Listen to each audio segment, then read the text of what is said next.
You are listening to Alex Nanlohi Podcast, to know the Lord and to make Him known.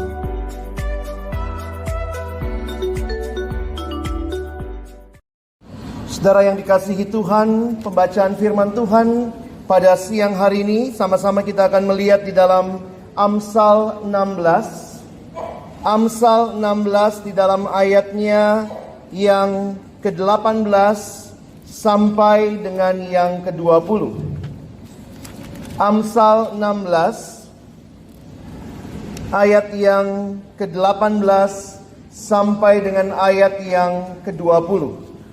Jika saudara sudah menemukan, mari kita membaca bergantian ayat yang ke-18 oleh pria dan ayat yang ke-19 oleh perempuan.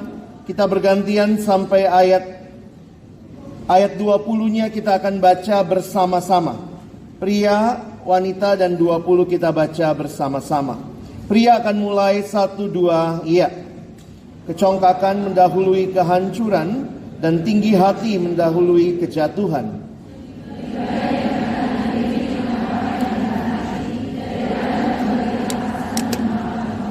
Sama-sama, siapa memperhatikan firman akan mendapat kebaikan, dan berbahagialah orang yang percaya kepada Tuhan.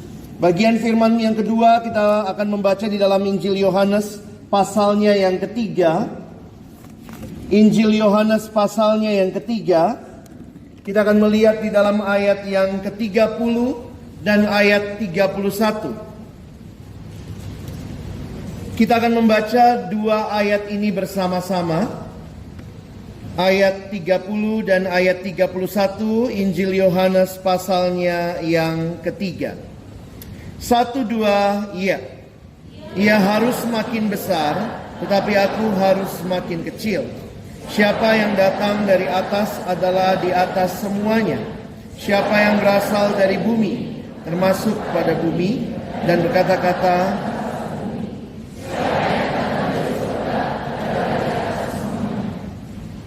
sedemikian jauh pembacaan firman Tuhan. Berbahagialah kita yang bukan hanya membacanya, tapi merenungkan dan menerapkannya dalam hidup kita sehari-hari.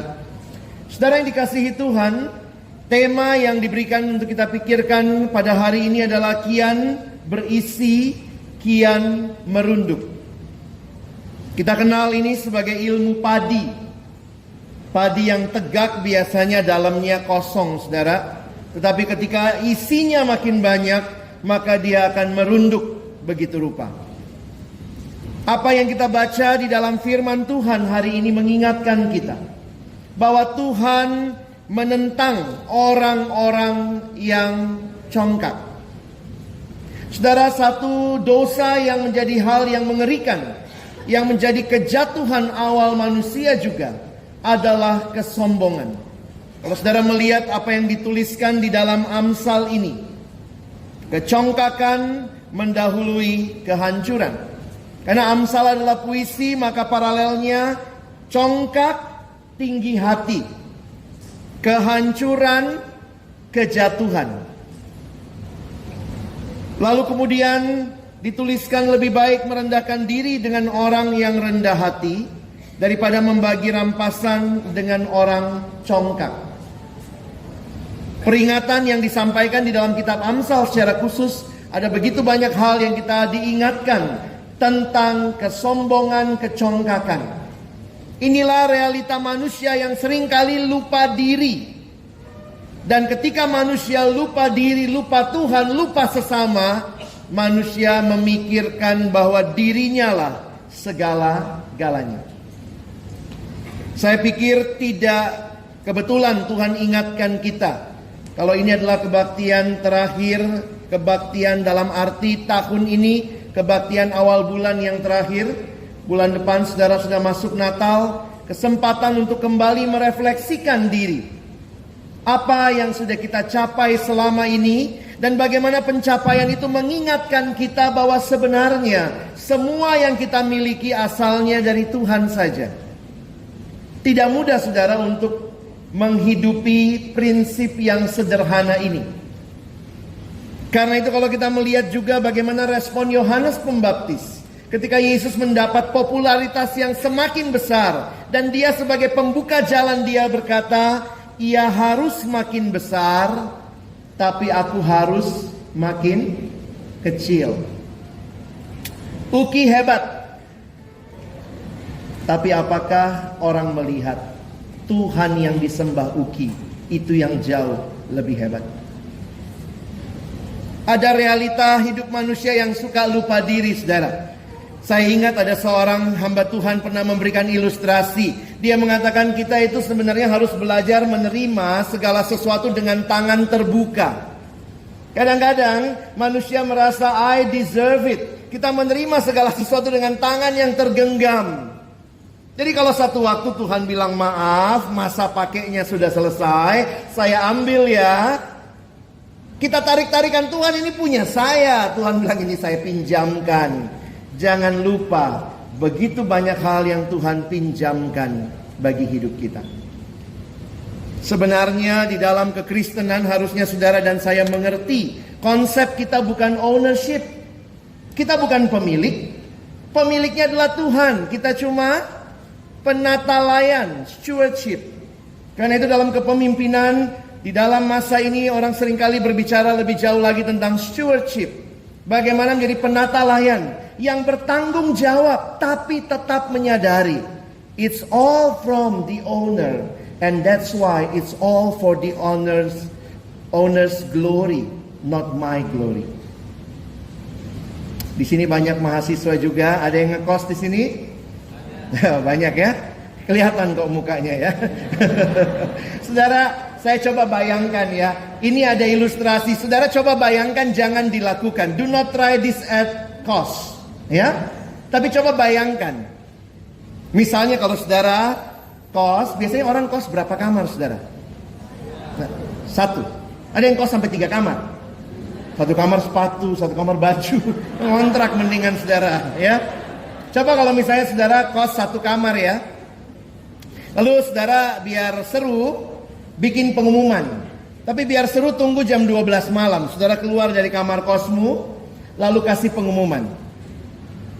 Hai semua penghuni kos. Tunggu sampai orang-orang keluar dari kamar. Ada apa ini? Ada apa ini? Semua keluar. Sudah keluar, sudah kumpul semua. Oke.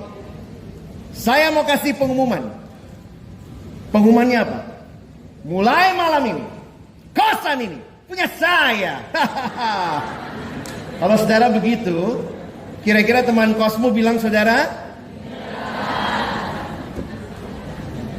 Kasihan ya, mahasiswa kok ritik.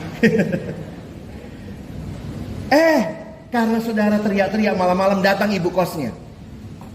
Tante pemilik kos. Ada apa nak, kok teriak-teriak malam-malam? Saya baru kasih pengumuman tante. Baru 2 menit yang lalu. Apa itu? Tante, mulai malam ini, kosan ini punya saya. Ibu kos juga pasti bilang saudara? Gila. Dan puncak kegilaanmu malam ini adalah kau bilang, mulai malam ini, tante, keluar dari sini. Logis apa tidak? Logis saudara? Tidak. Siapa yang boleh ngusir? Yang punya kos atau yang ngekos? Di mana-mana juga yang punya kos yang bisa ngusir. Kalau saudara bisa tertawa, bukankah seringkali itu sikap kita? Siapa yang punya semua ini? Tuhan. Siapa yang punya prestasi-prestasi saudara? Tuhan. Ya, terus kita bilang apa? Ini semua punya saya. Tuhan dari surga, gila. Dan manusia dalam kegilaannya berkata, Tuhan, keluar dari hidupku.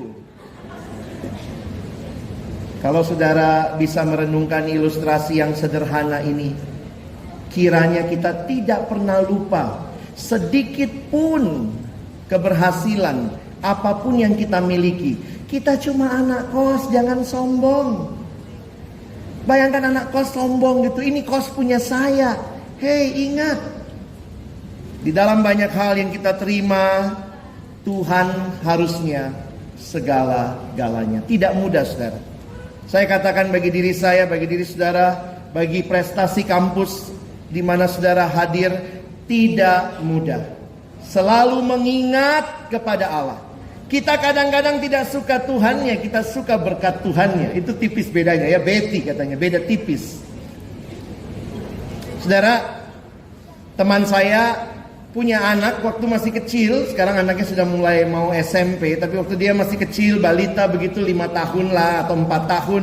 Pokoknya kalau papanya pergi kemana-mana, anaknya selalu titip mainan ya. Anak kecil itu kan biasanya, ini karena anak laki-laki, biasanya kan anak-anak suka mobil-mobil atau pesawat ya. Tapi ini mungkin karena tinggal dekat rel kereta, anaknya suka sekali kereta api. Kalau papanya pergi mana-mana, selalu anaknya bilang, "Papa jangan lupa kereta api." Papanya telepon, "Halo nak, kangen papa nggak?" "Kangen pak." "Papa jangan lupa kereta api." Papanya pulang, anaknya lari langsung, "Papa, papa." Peluk papanya. "Papa mana?" "Kereta api." Begitu dikasih kereta api, anaknya pergi. Padahal mungkin papanya masih mau cium-cium dulu kali ya. Jadi anaknya kangen papanya atau kangen kereta api? Dalam hidup kita kangen sama Tuhannya atau sama berkat Tuhan? Jujurly speaking, kita lebih suka kangen sama berkat Tuhan. We love the gift more than the giver. Harusnya semua berkat-berkat Tuhan itu menjadi papan penunjuk arah kepada Dia, Sang Sumber berkat. Makin banyak saudara dan saya menikmati berkat Tuhan, ingatlah dan sadarilah Dia Sang Pemberi berkat. Hati-hati kita camping di berkat Tuhan, kita lupa Tuhannya. Ada ilustrasi begini saudara ya, ada bapak ngajak keluarga tamasya ke taman safari. "Ayo anak, mama semua naik mobil, kita pergi ke taman safari." Lalu kemudian ketika keluar tol Ciawi, wah ada papan besar, taman safari. Ada gambar monyetnya, ada gambar gajahnya, ada gambar tamannya, ada semua hewan-hewannya lengkap di situ, di gambar itu. Lalu papanya bilang, "Mari kita berhenti." Lalu mereka berhenti di situ, pasang tenda, katanya sudah sampai di taman safari. Mereka camping di bawah billboard taman safari. Padahal di situ ada tulisan taman safari 10 kilo lagi. Kalau saudara dan saya hanya berhenti di berkat Tuhan, kita hanya camping di bawah billboard. Betapa indahnya hidup dalam Tuhan. Karena seharusnya semakin kita berprestasi, maka apa yang jadi tema kita, kita makin hayati. Thank you Lord, it's all by your grace. Makin tunduk, makin taat, makin menikmati Tuhan. Saudara, kita hidup dalam persaingan yang luar biasa. Semua diukur dengan peringkat. Prestasi, saya baca tadi, luar biasa, UKI meningkat begitu rupa secara prestasi di dalam data yang dikeluarkan Dikti. Lalu kemudian prestasi teman-teman mahasiswa yang sangat membanggakan. Tapi apa yang harusnya membedakan kita sebagai universitas Kristen? Saya pikir tidak kebetulan ada Kristennya di situ ya. Tapi itu menunjukkan kepada kita ada yang harus berbeda. Firman Tuhan mengingatkan kita. Dan bagian yang juga saudara tentunya sangat kenal, Markus 10, 42 sampai 45. Waktu membaca bagian ini saudara bisa lihat saya tuliskan di depan. Tetapi Yesus memanggil mereka lalu berkata, "Kamu tahu bahwa mereka yang disebut pemerintah bangsa-bangsa memerintah rakyatnya dengan tangan besi, dan pembesar-pembesarnya menjalankan kuasanya dengan keras atas mereka. Tidaklah demikian di antara kamu. Barang siapa ingin menjadi besar di antara kamu." Boleh nggak sih jadi besar? Boleh. Lihat ini Yesus yang ngomong, barang siapa ingin menjadi besar, so please do your best, give the best, raih prestasi, jadi besar. Itu Alkitabiah. Kadang-kadang orang Kristen sukanya ngumpet-ngumpet gitu ya. Udahlah, jangan terlalu menonjol. Kalau saya lihat Yesus jelas sekali. Barang siapa ingin menjadi besar, please do so. Tapi cara menjadi besar adalah menjadi pelayanmu. Kadang gak mudah ya. Kita mau jadi besarnya, gak mau jadi pelayannya. Yang terbesar adalah yang melayani, saudara. Dan barang siapa yang ingin menjadi terkemuka, terkemuka boleh nggak? Boleh, Alkitabiah, Yesus yang bilang. Siapa yang mau jadi terkemuka? Please, silakan. Tapi caranya, hendaklah kamu jadi hamba untuk semuanya. Di sini paradoksnya. Karena itu saya pikir tidak kebetulan Uki memilih ayat ini ada di dalam logo kampus ini. Karena anak manusia juga datang bukan untuk dilayani, melainkan untuk melayani. Dan harga dalam hidup yang melayani itu digambarkan dan untuk memberikan nyawanya menjadi tebusan bagi banyak orang. Bagaimana menghayati, melayani bukan dilayani. Kalau Bapak Ibu perhatikan kalimat Yesus tadi, saya mau menyoroti sedikit kalimat Yesus. Yesus tidak anti dengan kuasa. Kalau Bapak Ibu perhatikan ayat ini tadi, kamu tahu pemerintah bangsa-bangsa memerintah rakyatnya dengan tangan besi menjalankan kuasanya. Yesus tidak anti dengan kuasa. Tapi kalau saudara perhatikan, konsep Yesus tentang kuasa berbeda. Banyak orang menganggap dirinya sebagai seorang pemimpin Kristen. Baik di kantor, di organisasi, di rumah, ataupun gereja. Meskipun konsep dan aksi kepemimpinan mereka sangat berbeda dengan konsep dan aksi kepemimpinan yang pernah diajarkan dan didemonstrasikan oleh Yesus Kristus. Saya sebagai hamba Tuhan, sebagai pendeta, sebagai pemimpin juga sadar terus harus belajar seperti Yesus. Konsep Yesus tentang kuasa jelas berbeda. Tapi perlu kita ingat bahwa Yesus sendiri tidak meniadakan kuasa. Yesus tidak meniadakan kuasa. Bahkan Yesus sendiri berkata dia memiliki kuasa. Lalu apa yang Yesus sedang bongkar? Yang Yesus lakukan adalah membongkar, memperbaiki pengertian kuasa dan penerapannya oleh seorang pemimpin. Ajaran Yesus sama sekali tidak berfokus pada kuasa seorang pemimpin, namun pada kerendahan hati seorang pelayan.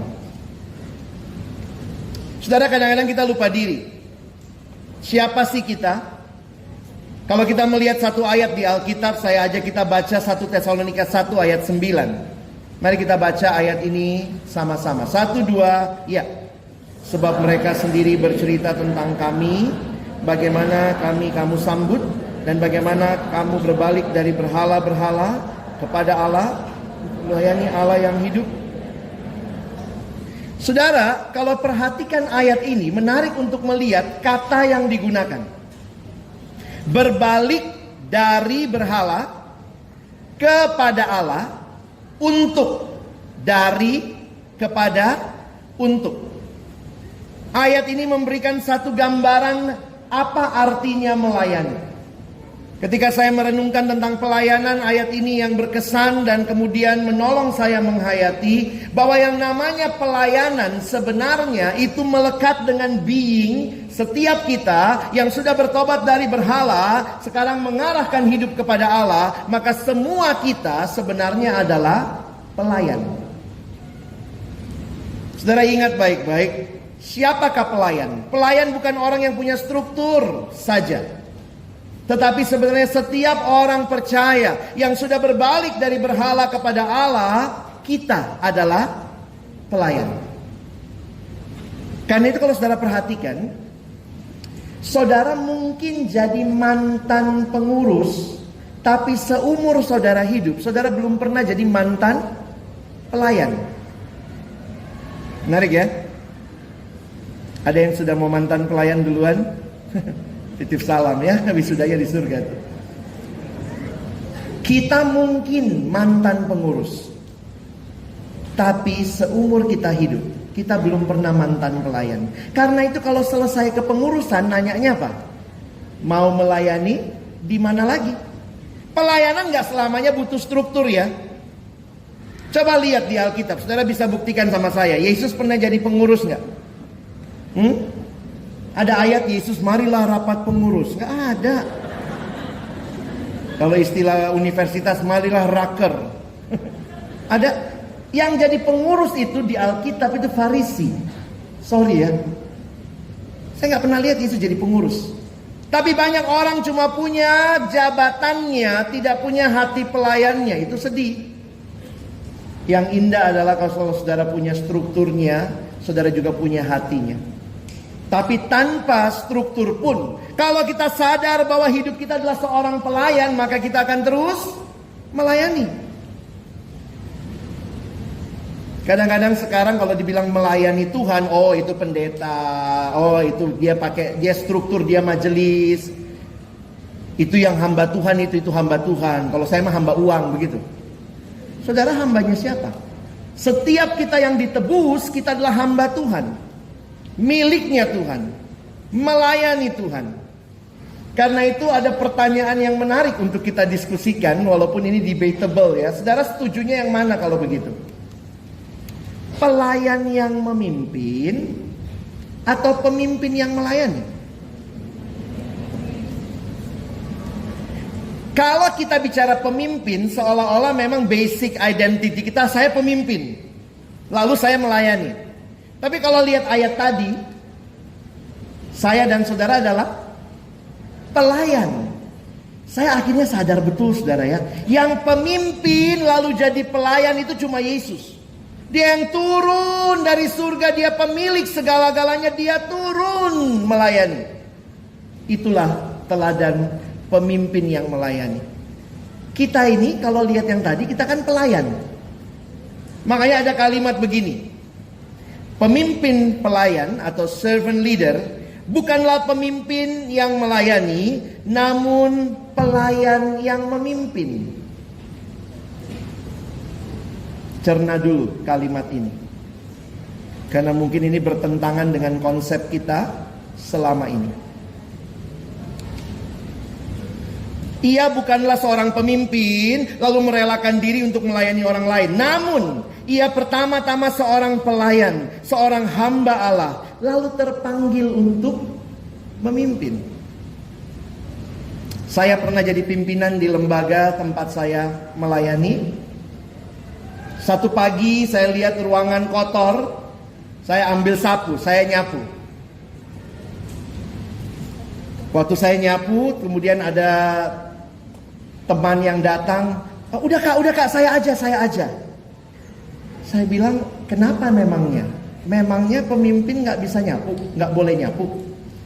Tapi kakak kan adalah pimpinan, jangan nyapu, itu bagian orang lain, biar gak ambil kerjaan orang ya. Tapi di sisi lain yang saya perhatikan, ternyata saya bukanlah, jadi saya bukan pemimpin lalu sok-sok merendahkan diri. Lihat saya nih, saya pelayanan nih ya. Ada kadang-kadang orang mencoba merendahkan diri untuk meninggikan mutu. Jadi pura-pura itu namanya merendahkan diri papan loncat. Makin rendah, twing, makin tinggi. Nah itu biasanya tanpa kita sadari, kita suka merasa begini. Luar biasa, saya ini sudah berkorban. Sebenarnya kalau sudah berkorban, puji Tuhan, itu saudara dan saya sebagai pelayan memang harus berkorban.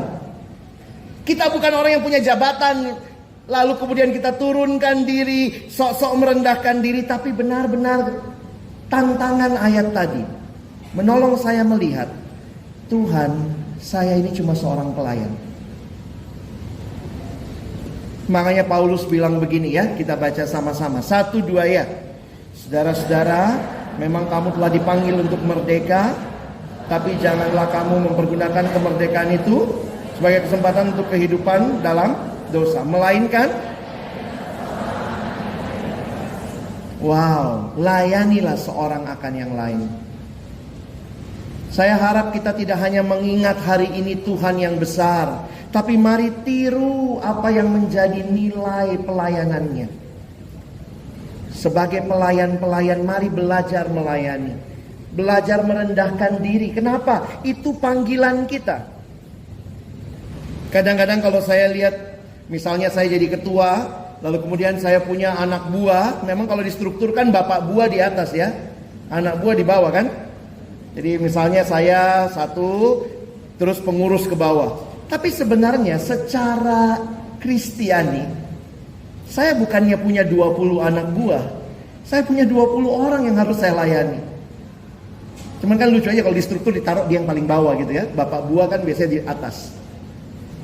Akhirnya saya jadi sadar tidak mudah melayani. Saudara ingat dan tahu ini tentunya. Nilai UKI katanya rendah hati. Betul? Berbagi peduli. Betul? Disiplin, profesional, bertanggung jawab, berintegritas. Kita mau jadi hebat, bukan dengan cara yang sombong, tapi cara yang rendah hati. Kita mau jadi hebat, bukan dengan 1-2 kali lakukan, tapi disiplin tinggi. Kita mau jadi hebat dengan nilai-nilai ini. Dan kalau ini yang menjadi panggilan kita, saya pikir kita on the right track. Silahkan UKI hebat, tapi biarlah dengan nilai-nilai ini semakin terlihat hebat. Karena Allah saudara dan Allah saya, Dia Allah yang hebat. Makin berprestasi, makin menunduk. Makin berprestasi, makin memuliakan Allah. Dan setiap individu di dalamnya, kita orang-orang yang melayani. Saya tutup dengan kalimat dari buku teman saya, Profesor Sen Senjaya, yang memberikan pemahaman ini pertama kali kepada saya. Di dalam bukunya, Jadilah Pemimpin Demi Kristus, di bagian akhir dia tulis kalimat ini. Memimpin adalah melayani. Namun, melayani belum tentu memimpin. Karena itu, yang tidak mau melayani tidak boleh dan tidak berhak memimpin. Pemimpin adalah pelayan.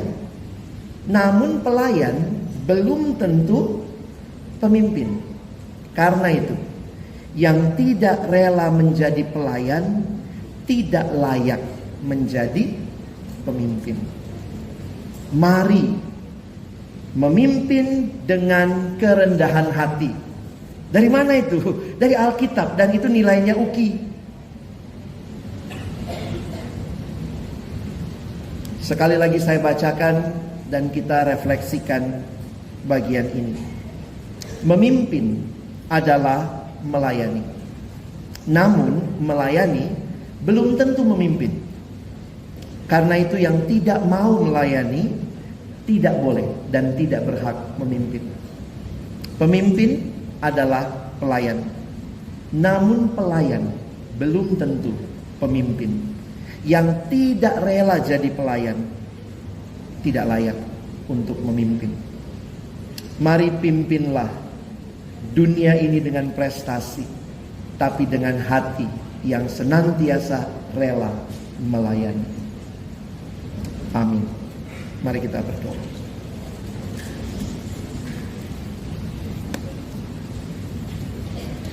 Tuhan, tolong kami, bukan hanya jadi pendengar-pendengar firman-Mu, tapi menjadi pelaku-pelaku firman-Mu.